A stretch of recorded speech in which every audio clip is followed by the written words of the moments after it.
शाळेतून आल्या आल्या भुकेलेल्या लेकीनं अशी काही शोधाशोध चालू केली. मम्मी आज मार्केटला गेलेली कळाल्यानंतर. फ्रेश हो ना आधी. मी आज खास मार्केटमध्ये यासाठी गेलेले की हरभरा आणण्यासाठी. आराध्याला खूप दिवस झाले हरभरा भाजून खायचा आहे सांगत होती, मला हरभरा आण आणि भाजून दे. तर आज फायनली मी मार्केटला गेले आणि हरभरा खास आणण्यासाठी गेले होते. त्याचबरोबर मला गाजरचा हलवा पण खाऊशी वाटला, त्यामुळे मग मला गाजरचं पण आणायचे होते. भाजी वगैरे घेतली, फ्रूट्स घेतली आणि सगळं काय व्यवस्थित ठेवलं. आदिराचा डान्स क्लास सुटणार होता म्हणून त्याला घ्यायला गेले, तर याचा डान्स इथे चालू होता. घरी आल्यानंतर ह्याचा एकच कालवा चालू झाला, तो म्हणजे काय पुढे ऐका.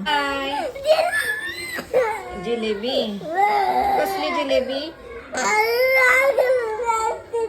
लाल कलरची गरम गरम जिलेबी. तर याच्या गोंधळामुळे स्वयंपाकाला खूप लेट झाला आणि साहेबांनी आज सांगितलेलं चिकन बनवायला. मस्त असं चिकन बनवलं, जेवण वगैरे केलं. संध्याकाळी डोकं दुखत होतं म्हणून मस्त तेल लावलं डोक्याला आणि आता मी छास पित होते. तर असं होता मी. बाय.